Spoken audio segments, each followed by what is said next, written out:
Hello, hello. Hey guys. What's up, Wing Chun? How's it going? Hey, Plum Flower. Vanity, what's up? Glad you could join. Zacchaeus. Turtle Apple. Mr. No One Here. What's up? How's it going?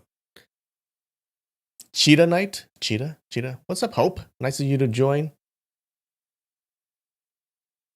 What's up, Bigfoot? How are you? You nearly got rear-ended and sideswiped 3 times on the way home from work. Damn, I hope you're okay. I don't know. 3 times? It feels like, okay. Maybe it's not the other drivers on the road, you know what I mean? If you almost got into that many accidents. What's up, Katie? How's it going? Hey, Losh. Glad you could join. What's up, Nikki? Hey, Alba. How's it going? Oh, man. I'm working on this video, and it's taking so long, guys. So long. It's not even a long video, but the research is just taking so much reading. It was supposed to come out this Saturday, but blew right past that. It might not even come out next Saturday. That might be the next Saturday. Yeah. So there.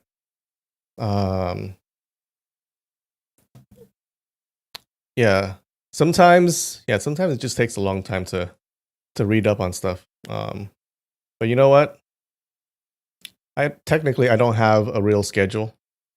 So I can just say, hey, it's supposed to come out the Saturday after next. So technically I'm still on time.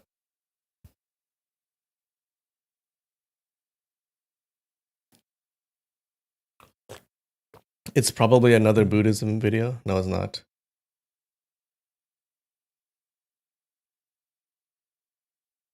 Oh shit, Darth Claire. You had COVID? How was it? For 2 weeks?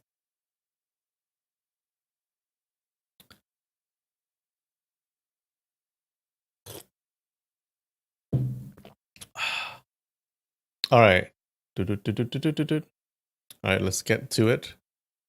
Gonna do Wordle and then South America quiz, okay?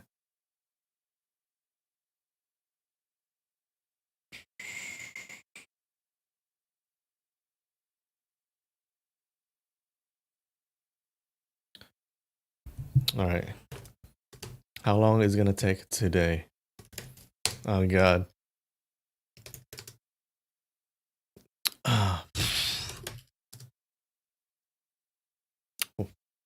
Uh-oh. Not a good start. Block. Block? Oh, that could be it. Okay. All right. Flock, Glock, Jalok, Wlock, Clock, Zlock, Slock, Vlock. Vlock is not a real word, right? Vlock. So it's either clock, flock, or Glock. Probably clock or flock. No. Wait. Yeah. I think we need a word with F and C. No, F and G. Fight. Fight? Okay, it's flock. Oh, that was like 1 minute. Hell yeah.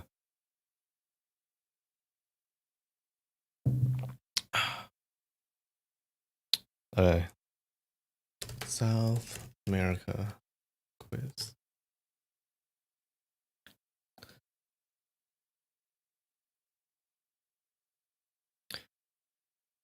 All right, last time we had 59%, okay?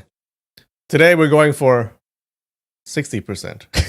D minus. Let's do it. Venezuela. Oh! Wait, where is Venezuela?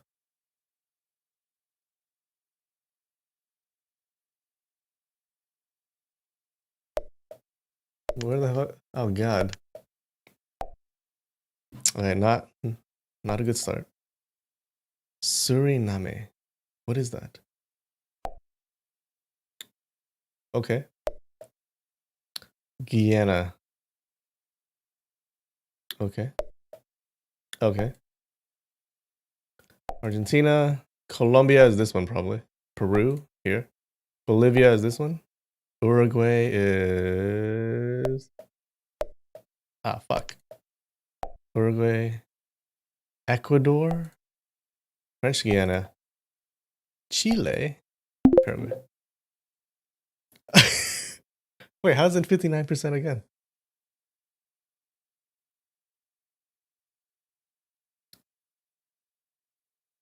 How many are there? Oh, I just missed 3. Oh, it's not that bad. Alright, let's get 60. Chile. French Guiana is this one. No, this one. No, this one. Wait, what was it? Oh no. Fuck. Peru, Guyana.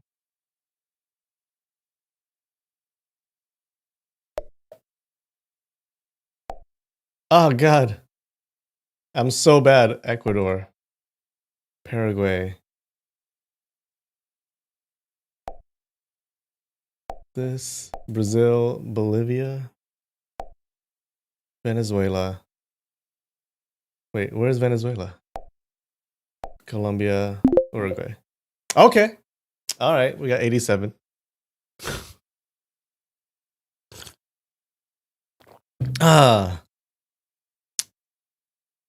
There's not that many, right? There's not that many countries. Okay, next time. We got 90. No, we get 100 next time. 90.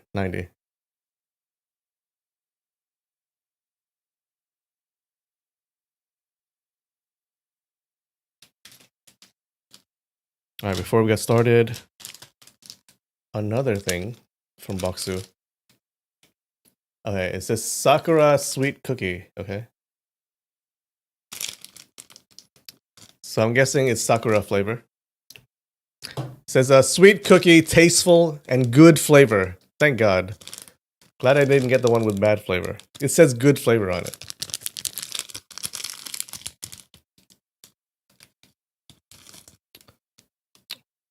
Oh no, it broke. Okay. Oh, there's a little pattern. Yay.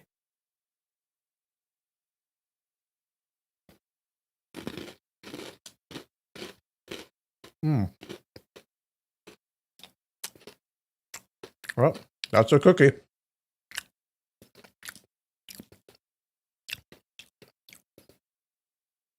It's like a sugar cookie. I don't really taste the Sakura. Well, not bad. Not too sweet.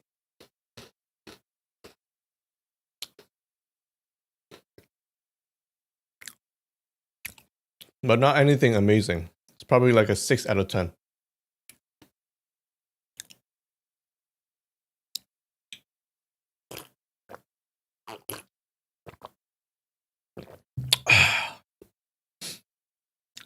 All right.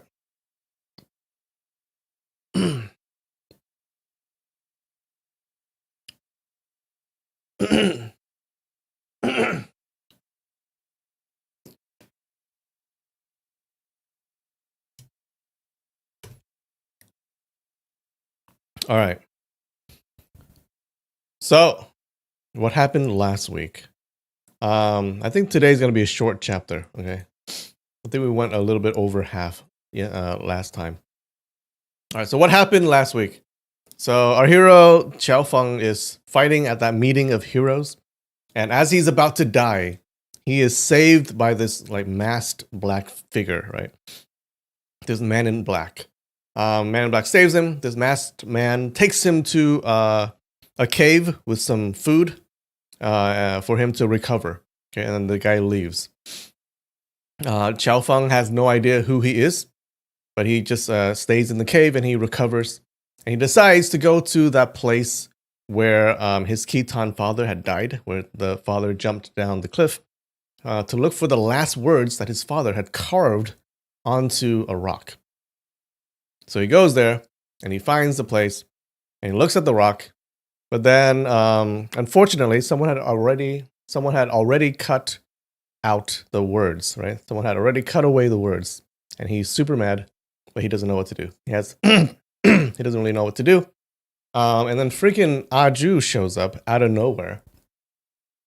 And so she says that the divine Dr. Shui had cured her, and she escaped by disguising herself as the doctor, right? So he cures her, she disguises herself as the doctor, and she runs away. And then she runs to this place where Qiao Feng's father had died, and because she knew that he was going to come, right? Or she guessed that he was going to come. So she had waited for like 5 days. So they talk for a bit, and Qiao Feng realizes that she might be the person who was framing him. Okay, because she knows she's really good at disguise. So he was like, oh, maybe she must have disguised as himself to kill his master. So he accuses her of being the person that is framing him. And that's what happened last week. How's that?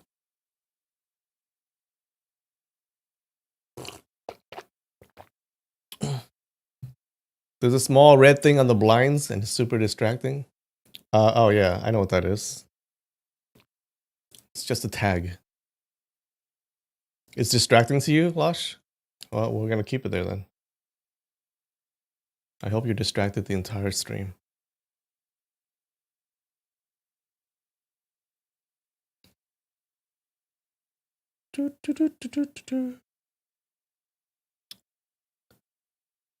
All right.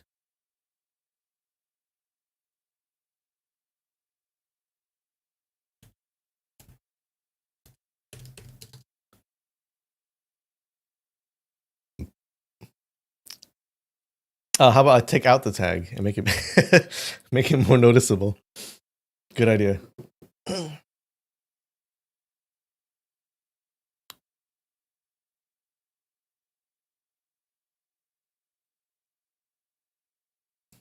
Okay, so chapter 20, part 2.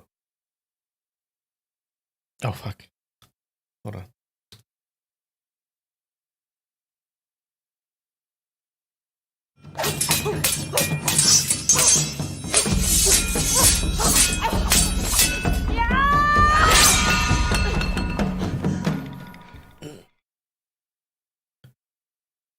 Okay, so Qiao Feng just asks her, why did you sneak in the Shaolin monastery and kill my master?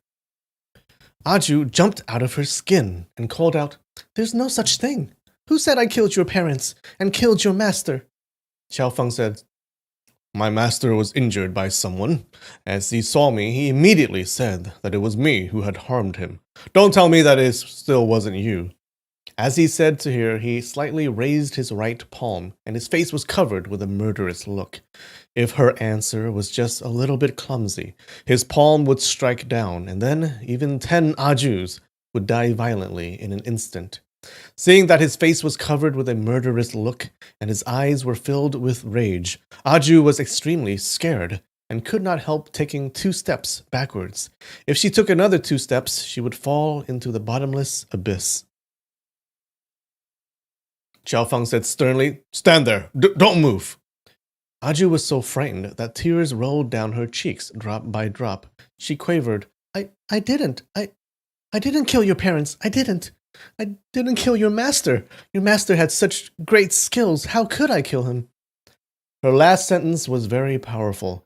As soon as Qiao Feng heard it, he slightly shivered, and knew that he had wrongly blamed her. He put out his left hand with lightning speed, grabbed her shoulder, and pulled her close to the cliff so that she would not slip and fall into the ravine.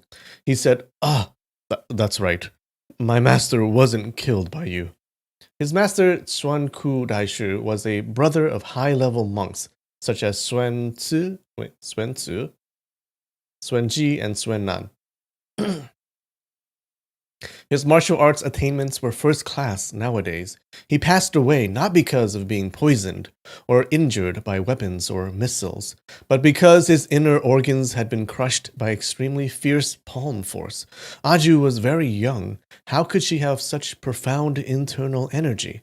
Had her internal energy been sufficient to strike dead Xuanku Daishu, then that great diamond palm attack by Sun Tzu would not have been able to strike her near dead. Aju smiled through tears, tapped herself on the chest, and said, "You almost scared me to death. Your words were very unreasonable. If I had the ability to kill your master, then why didn't I help you massacre those bad eggs at Juxian Manor?" Seeing that she was slightly angry, Qiaofeng felt regretful and said, "Recently, I've been in a doubtful mood, so I just talk nonsense. Please, don't blame me." Aju is sus? Oh, you still think that she is a bad guy? If so, she's a very good actor then. Aju smiled and said, "Who blames you? If I blamed you, then I wouldn't be talking to you." Then she immediately stopped smiling and said softly, "Great Master Qiao, no matter how you treat me in this life, I'll never be angry with you." Qiaofeng shook his head and said indifferently, "Even though I saved you, you don't need to keep it in mind." He frowned, entranced, then suddenly asked, "Aju, who taught you these disguising and makeup skills?" "Oh, does your master have any other disciples?" Aju shook her head and said, "Nobody taught me. Since childhood, I've liked to disguise as other people to play. The more I imitated, the better I could disguise, and I don't have any master. Could it be that I must have a master in order to play a game?" Qiaofeng let out a sigh and said, "Then this is really strange. Who could expect that in the world there's one man who looks exactly like me, to such an extent that my master mistook him for me?" Aju said, "Because there is this clue, it'll be easy. We just need to find this man, then torture and force him to answer." Xiaofeng said, "Correct. But it's extremely difficult to find one man in the boundless sea of people in the world. He probably also has good disguising and makeup skills like you do." He came near the cliff and gazed at the marks caused by axes and chisels on the stone wall, wanting to find out what words had been carved on it originally. But after looking at them carefully, he still could not recognize a single word. He said, "I must find Jiguang Daishu and ask him what words were written on this stone wall. If I can't bring this matter to light, I won't be able to eat and sleep calmly." Aju said, "I'm afraid he won't be willing to say." Qiaofeng said, "He'll probably be unwilling to say, but I'll force and beg him. Only after he says it will I stop." Aju muttered, "Jiguang Daishu seems to be very resolute and unafraid of death. Perhaps forcing and begging him wouldn't work. It'd be better." Xiaofeng nodded and said, "Correct. It'd be better to ask Zhao Qiansun. Oh, probably this Zhao Qiansun guy would rather die than submit as well, but I already have a way to deal with him."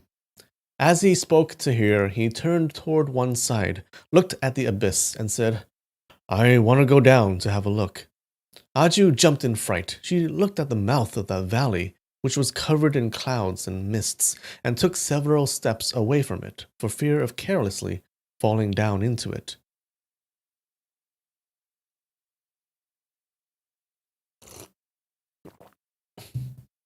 Burn at the makeup part. Oh yeah.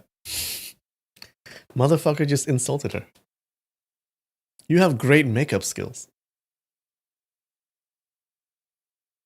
She then said, "No, no, you must not go down. What's good to see down there?" Xiaofeng said, In the end, am I a Han or who? This matter has always been whirling around in my head. I want to go down to investigate and clear it up and to take a look at the corpse of that Khitan man." Aju said, "It's been 30 years since that man fell down.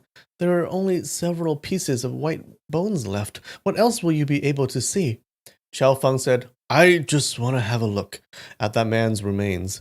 I think if he's really my real father, then I should collect his bones, bring them up, and bury them properly. Aju screamed, Impossible! Impossible! You're benevolent, heroic, and righteous. How can you be a descendant of the inhuman, vicious Khitans? Oh, she's also racist. No one's perfect. Qiao Feng said, you wait for me here for 1 day and 1 night. If by this time tomorrow I haven't gone up, then you won't need to wait anymore. Very worried, Aju burst into tears and called out, Great Master Qiao, please, don't go down. Qiao Feng's intention was firm.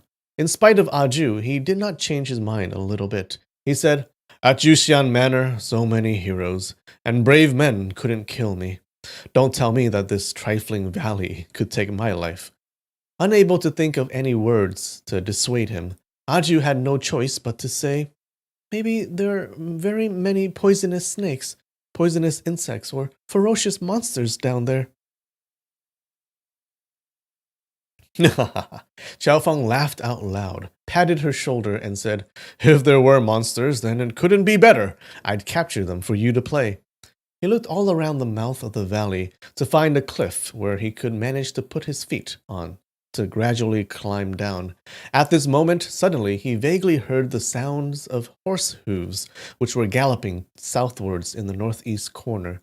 Judging by the sounds, there were more than 20 horses. Without delay, Qiao Feng quickly walked back to the mountain slope and looked in the direction of the horse hoofbeats. From a height, he saw that these more than 20 cavalrymen wearing yellow clothes and armor, all of them were Great Song's servicemen. They were arranged in a line and coming quickly along the mountain path on the high slope below.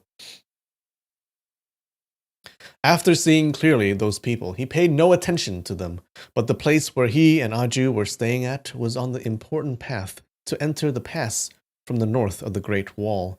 That year, extraordinary people of the Central Plains had selected this place to ambush the Khitan warriors for this reason. He thought because this place was a strategic point for frontier defense, if Great Song servicemen saw unfamiliar people here, they would likely interrogate and examine. Hence, it would be better to stay away from them to avoid troubles.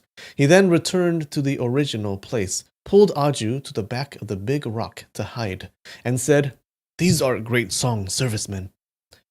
Not long after that, those more than 20 cavalrymen went up the ridge. Hiding behind the rock, Qiao Feng already saw that the leading person was an officer. He could not refrain from feeling rather moved. That year, people such as Chief Wang, Ji Guangdaishi, and Zhao Qiansun probably also ambushed behind this big rock, and in this way they saw the Khitan warriors going up the ridge. Today, the peak and the rock are still the same, but most of the warriors of both sides, Song and Liao, that year have turned into white bones. While his mind was wandering, suddenly he heard several crying sounds of children. Qiao Feng was astonished and felt as if he was in a dreamland. Why are there also children? After that, he heard the screams of several women. He stuck his head out and saw clearly that most of those Great Song servicemen were had a kidnapped woman on each of their horses. All of the women and children were wearing Khitan pastoral attire. Quite a few Great Song servicemen stretched out their hands and groped the Khitan women, looking extremely licentious and repulsive. Some women who resisted were immediately shouted abuse at and hit by those servicemen. Qiao Feng found this strange and did not understand the reason for this. He saw that after passing by the big rock, these people were galloping straight towards Yanmen Pass. Aju asked, Great Master Qiao, what are they doing? Qiao Feng shook his head and thought, why are the defending troops at this frontier pass so obscene? Aju continued, this kind of servicemen look just like bandits. After that, more than 30 other servicemen went up the ridge, driving along several hundred head of cattle and sheep, and more than 10 Khitan women. He heard one officer say, Gathering crops this time. Our harvest isn't very good. I wonder if Commander-in-Chief will get angry. Another officer said, "We couldn't snatch a lot of cattle and sheep from those Liao dogs, but 2 or 3 women among the ones we snatched look not so bad. Let Commander-in-Chief enjoy them. He'll be in a good mood."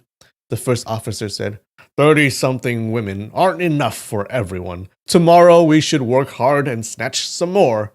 A soldier laughed and said, "Hearing the rumors, all the Liao dogs must have already run away. If we want to gather crops again, we need to wait 2 or 3 months.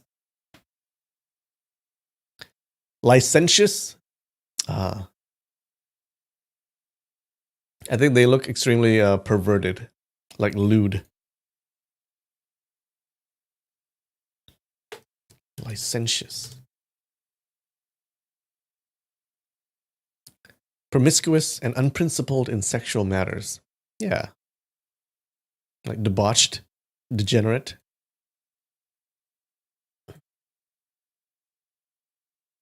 Wait, they're fake? What do you mean they're fake? Who's fake? Hearing this, Qiao Feng could not refrain from getting extremely furious. He thought that the misdeeds of these servicemen were even worse than those of the most despicable robbers. Suddenly, a baby who was being carried in the bosom of a Khitan woman started to cry loudly. That Khitan woman held out her hand and pushed away the hand of a great Song officer, then turned her head back to coax the crying baby. That officer was very angry. He grabbed the baby and threw him on the ground. After that, he urged the horse forwards. The horse trampled on the body of the baby. Wow. Didn't expect that. Immediately breaking his belly and making his intestines stick out. That Khitan woman was so frightened that she was stunned and unable to let out any sound of crying. The servicemen laughed loudly and passed by in large numbers.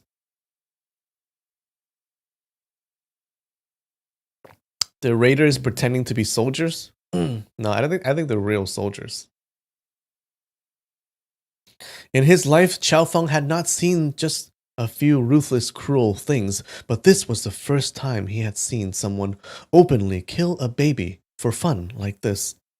He was extremely furious, but did not unleash his feelings right away, as he wanted to see the whole story. The whole story? Yeah, what is a good reason for killing a baby? Yeah, unfortunately, babies are terrible at fighting back. That's cruel. Yeah, well, when you don't think a group of people is they're considered human, then I guess you can do anything you want to them.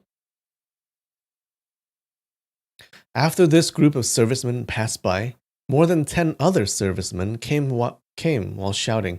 All of these great Song servicemen were riding horses and holding high spears in their hands. The head of almost every spear was piercing through one gory, severed head. There was a long rope fastened to the tail of one of the horses, tying up 5 Khitan men. Qiao Feng saw that those people were wearing clothes of ordinary herdsmen. 2 of them were very old, with their heads full of white hairs. The other 3 were 15 or 16-year-old youngsters.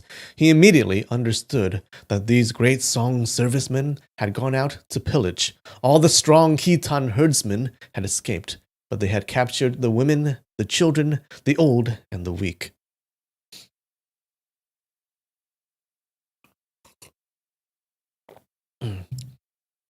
Bell for the baby? Okay. I think the baby deserves a respectful bell toll.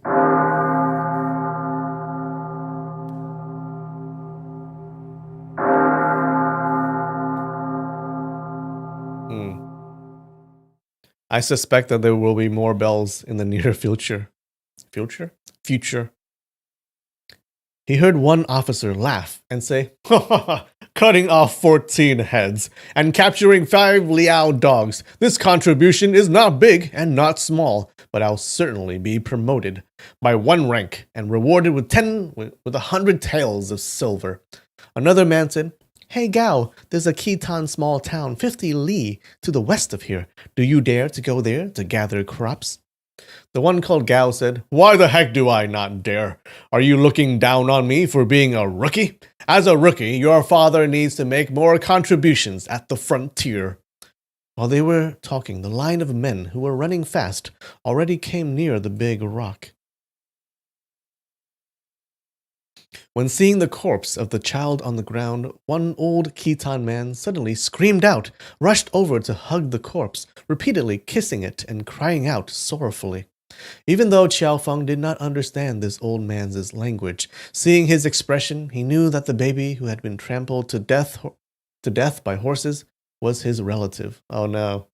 The private, who was dragging the old man, continuously pulled on the rope, urging him to go fast. Getting furious like crazy, the old Khitan man fiercely rushed at him. Frightened, that private brandished his saber and quickly slashed at the old man. The old Khitan man exerted his strength and gave him a pull, dragging him down from horseback, then opened his mouth and bit the private's neck. At this moment, another great Song officer on horseback ruthlessly chopped at the back of the old man with his saber one time, and then he stooped down, grabbed his neck, and pulled him away. Only now was the private who had fallen on the ground able to stand up. He was angry. Therefore he brandished his saber and chopped several more times at the old Khitan man. The old man shook a few times, but he did not tumble down. The servicemen, either raising spears or lifting long sabers, then surrounded him. The old man turned towards the north, unfastened the clothes on the upper part of his body, stood upright, and suddenly started to cry out loudly in a grieved voice, sounding like the howl of a wolf. Ow! Temporarily, the servicemen had all had a frightened expression on their faces.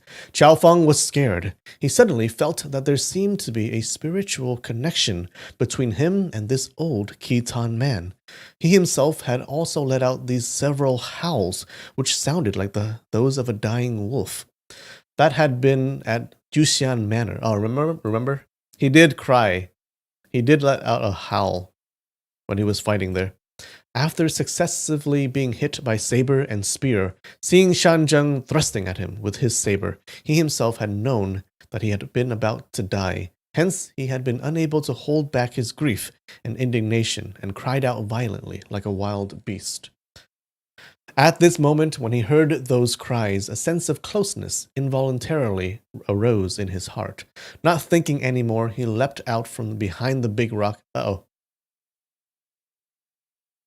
Doesn't bode well for those great Song servicemen. Not thinking anymore, he leapt out from behind the big rock, grabbed those great Song servicemen, and threw them off the cliff one by one. The more Qiao Feng fought, the more ardent he became. He even shoved all the horses that they rode down the ravine by giving each horse one palm attack. Well, you didn't need to do that. The horses weren't cruel.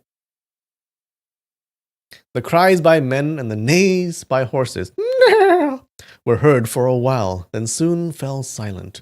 Aju and those 4 Khitan men were dumbfounded when they saw that he was such a miraculous.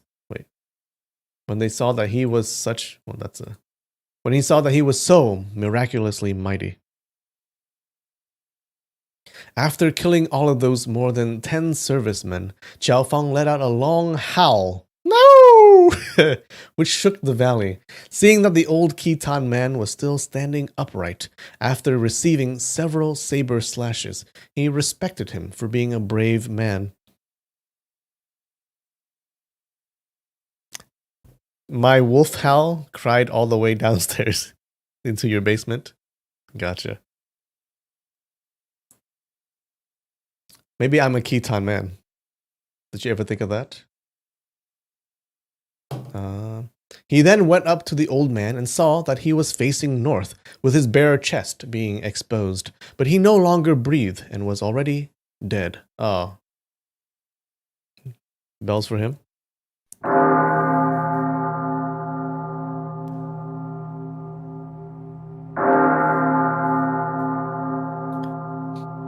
As soon as Qiao Feng looked at the old man's chest, he uttered an exclamation and took one step backwards. His body tottered, as if he was about to fall over. Aju was very scared. She called out, "Great Master Qiao, are you all right?" Only chi sounds were heard. Qiao Feng had ripped open the clothes that covered his own front, showing a hairy chest. Aju immediately saw that there was a decorative design tattooed on his chest, which was a blue wolf head with its mouth wide open, showing its teeth looking ferocious. When she looked at the old Khitan man again, she saw that his chest also had a wolf head tattoo, whose appearance was exactly the same as that of the wolf head on Chow Feng's chest. Suddenly, those 4 Khitan men started to shout at the same time. Awoo! So they all have, so I guess all the Khitan people have a tattoo of a wolf's head on their chest. Well, yeah. So I guess you can really tell. It's very easy to tell if you're a Khitan person.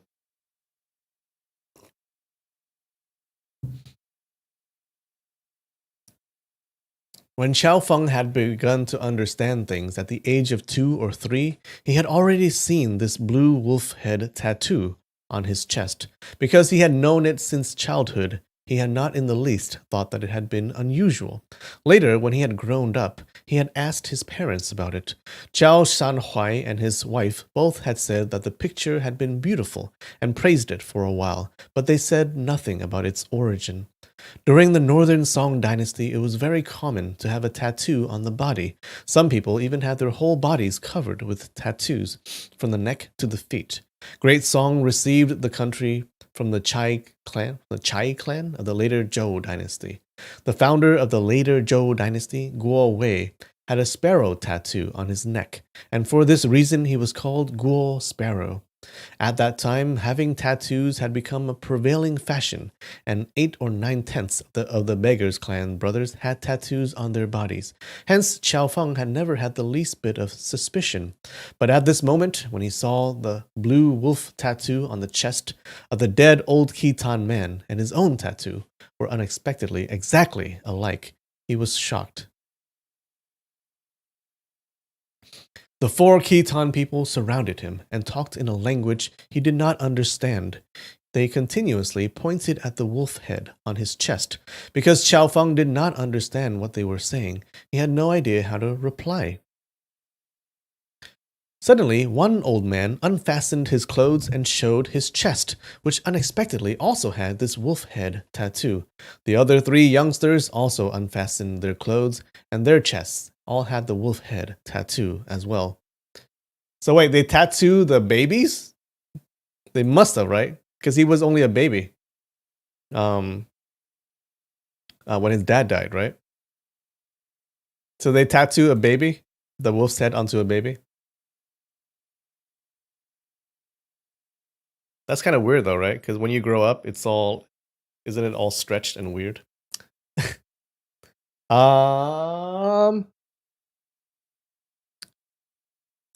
5-minute break. I'll be right back.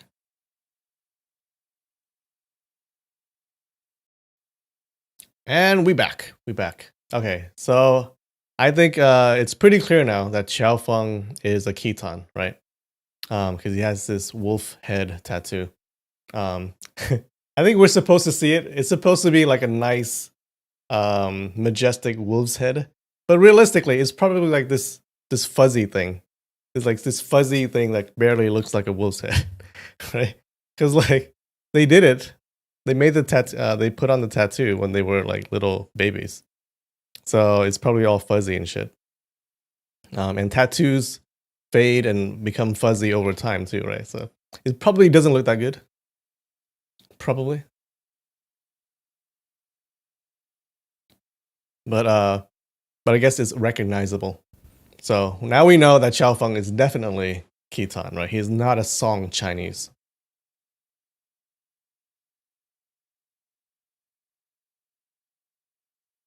All right, the other 3 youngsters, blah blah blah blah blah. In an instant, Xiao Feng finally knew Xiao Feng finally knew absolutely that he himself was a Khitan.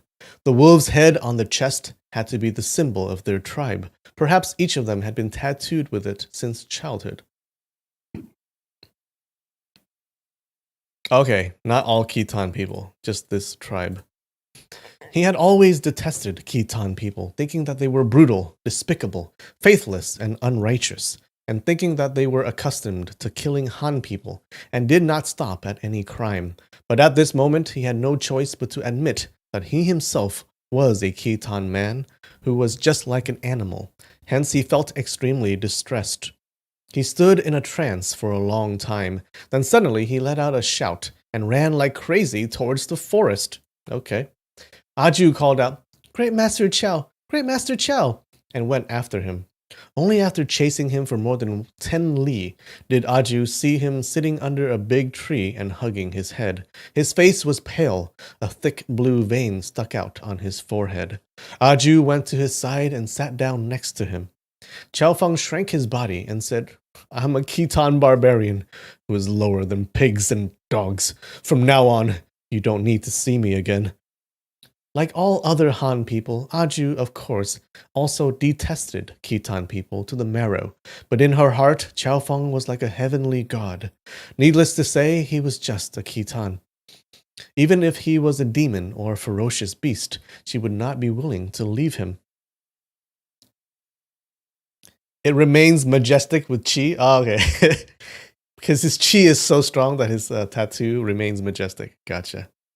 Makes sense to me. She thought, "He's unhappy now. I must nicely advise and console him." She then softly said, "There are good ones and bad ones among the Han people, so naturally, there are also good and bad ones among the Khitan people.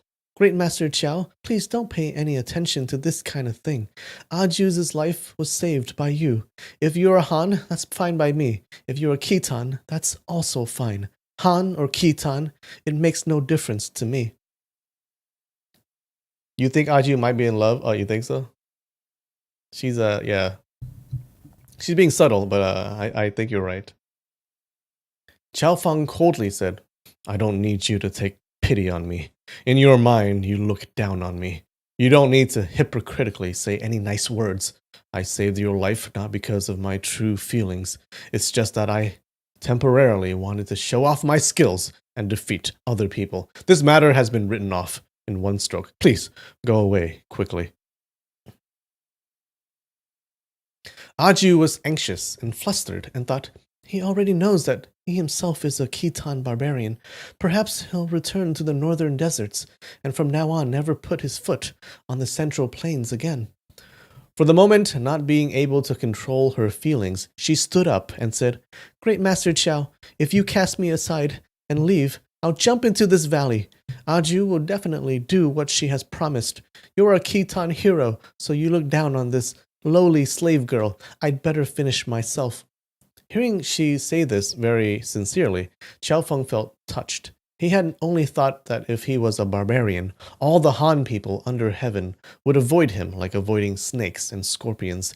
Never could he have expected that Aju would still treat him the same as before. Hence he could not help holding out his hand to pull her hand, and said gently, "Aju, you're Mr. Murong's maid, and not my maid. How can I look down on you?" Aju said, "I don't need you to take pity on me. In your mind, you look down on me. You don't need to hypocritically say any nice words." She imitated these few sentences of Chow Feng, and there was no dissimilarity between her voice and tone to those of his, but her eyes were filled with a mischievous look. Oh, using her disguising skills. Chow Feng haha laughed out loud. "Ha," he said. He was on the edge of despair and disappointment. Therefore, when he was joked with and consoled by this smart young girl, he could not help feeling that his worries had largely disappeared.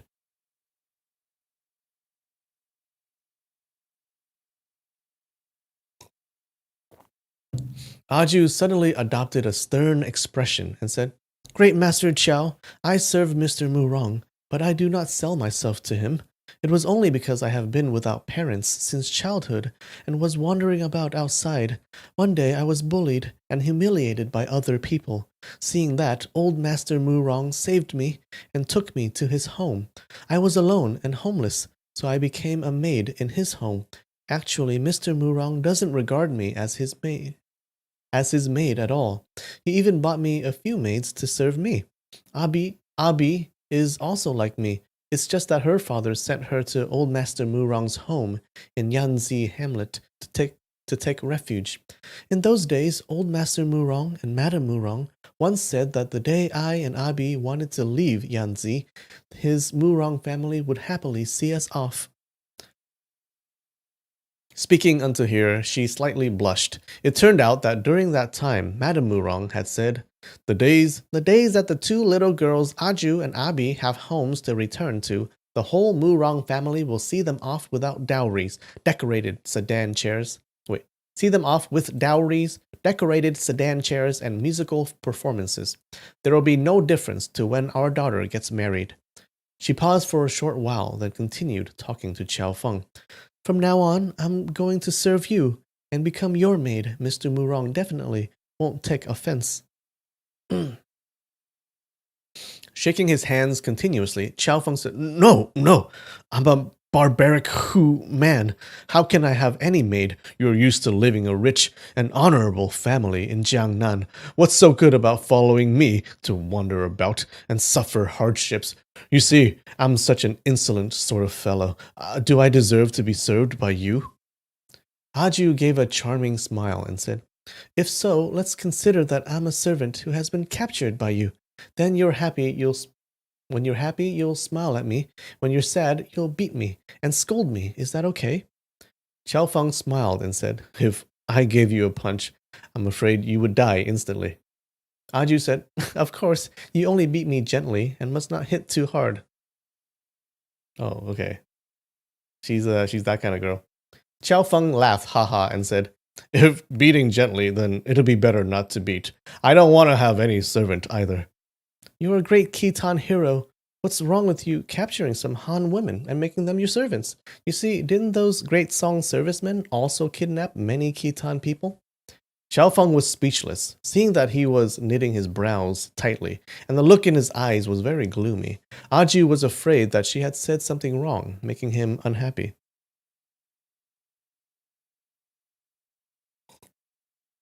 Sedan definition? Isn't a sedan is like a chair that that you have servants carry you on, like a sedan chair. It's also a type of car, but I don't think that's what they were talking about. Yeah, like one of these.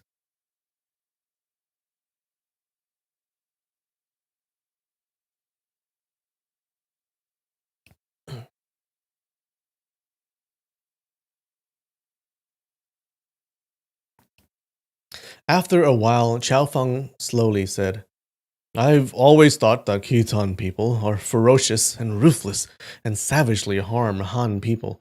But today I've seen with my own eyes how great Song servicemen killed Khitan people regardless of age and sex. Aju, I'm a Khitan.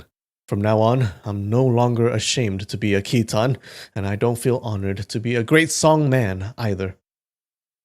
Hearing him say so, Aju knew that he had untied this knot of depression in his mind. She was very happy and said, I already said there are good ones and bad ones among the Hu people, and there are also good and bad among the Han people.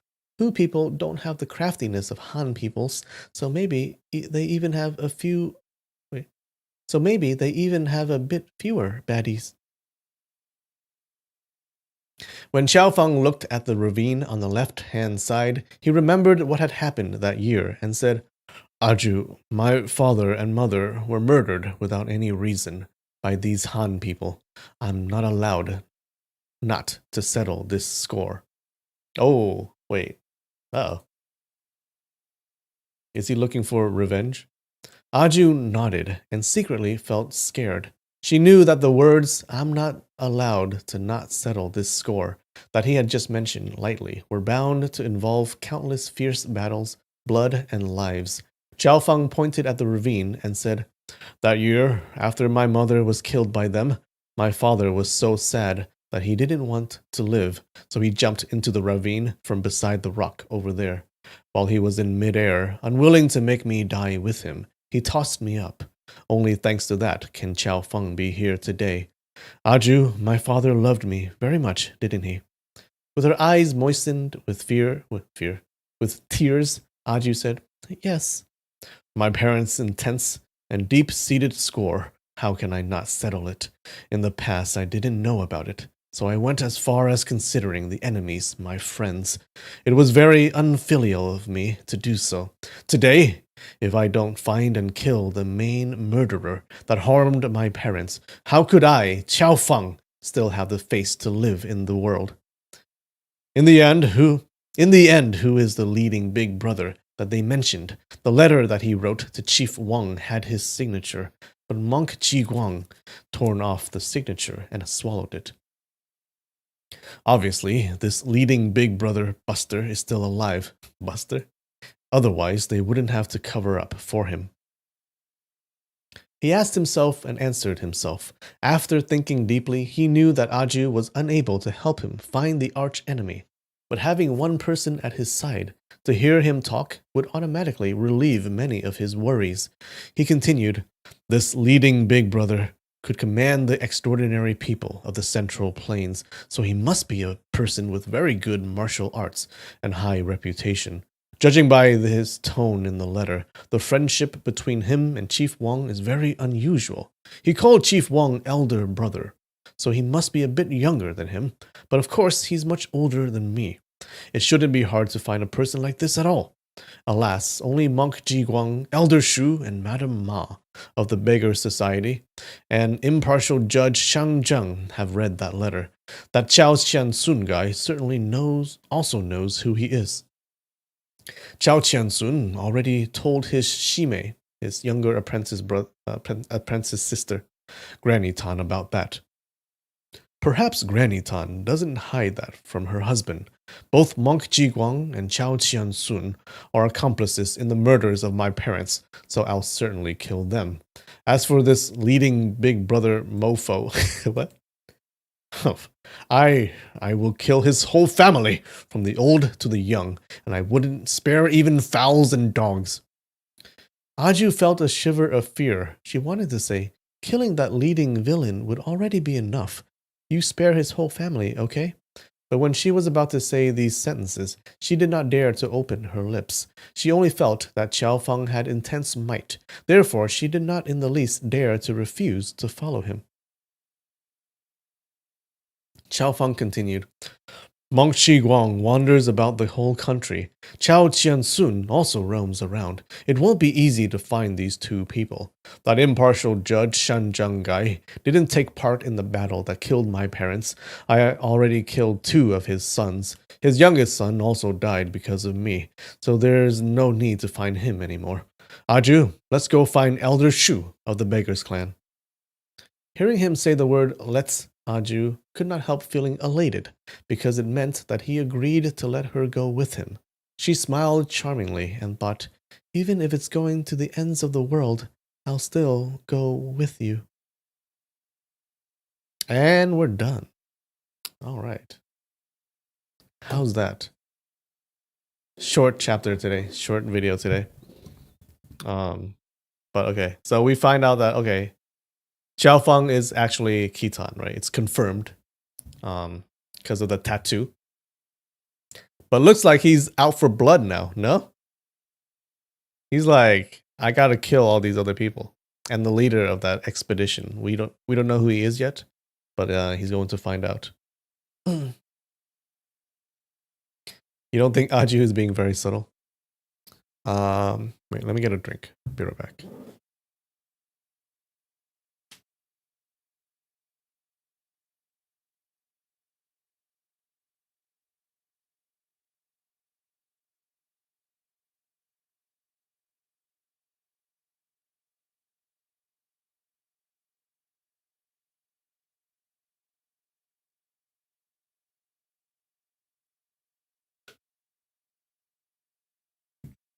Ugh.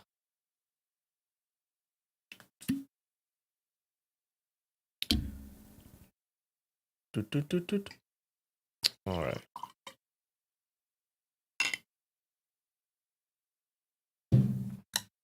Cheers, guys.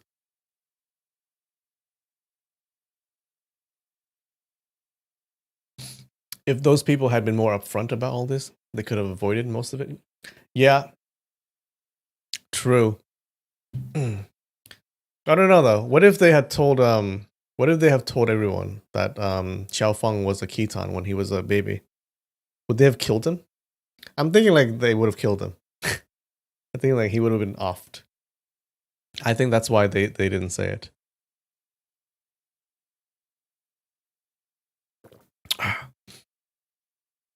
But looks like he is out for blood. Okay. He's not playing around. Does that mean he becomes a bad guy? Tune in next time.